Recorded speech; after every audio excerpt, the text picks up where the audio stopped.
Hello viewers, welcome to তিথিস arena. Viewers, আজকের ভিডিওতে দেখাবো ঘরে থাকা কিছু সিম্পল ইনগ্রেডিয়েন্টস দিয়ে কিভাবে আমরা আমাদের স্কিনকে গ্লাস স্কিন করে তুলতে পারবো। বাজার থেকে অনেক দামি দামি প্রোডাক্ট না কিনে ঘরে থাকা এই সহজ উপকরণগুলো দিয়েই আমরা আমাদের স্কিন কেয়ারটি করব। এর জন্য প্রথমে প্রয়োজন আমাদের ঘরে থাকা যে আমরা রেগুলার চিনি খাই, ওই চিনিটি আমরা 1 চামচ পরিমাণ নিয়ে নিব, আর নিয়ে নিব সামান্য পরিমাণ খাঁটি মধু।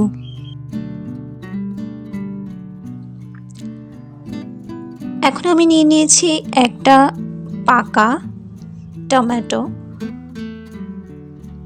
আমি এই টমেটোটাকে মাঝখান বরাবর কেটে নিয়েছি। আপনারা চেষ্টা করবেন ভালো পাকা একদম টমেটোটা নেওয়ার জন্য। তো এখন আমি এই অর্ধেক টমেটোকে একবার মধুতে সোক করেছি বা ভিজিয়ে নিয়েছি, তারপর আবার চিনিতে লাগিয়ে তারপর আমি আমার ফেসে ভালোভাবে স্ক্রাব করব।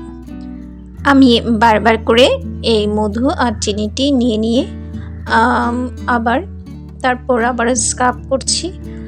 তো এভাবে আপনারা 4-5 মিনিট এভাবে স্ক্রাব করবেন, তারপর 15 মিনিটের মতো অপেক্ষা করবেন। 15 মিনিট পর আপনারা আবার আপনাদের ফেসকে আরেকটা টমেটো স্লাইস দিয়ে ভালোভাবে মাসাজ করবেন 2-3 মিনিটের মতো, তারপর ধুয়ে ফেলবেন। তো আপনারা দেখতে পাচ্ছেন মাত্র একবার ব্যবহারে আমার স্কিনটা কেমন গ্লসি হয়ে উঠেছে। আশা করি ভিডিওটি আপনাদের দারুণ কাজে আসবে এবং ভালো লাগলে আমার এই ভিডিওতে লাইক কমেন্ট করবেন এবং ভিডিওটি দেখার জন্য আপনাদের ধন্যবাদ।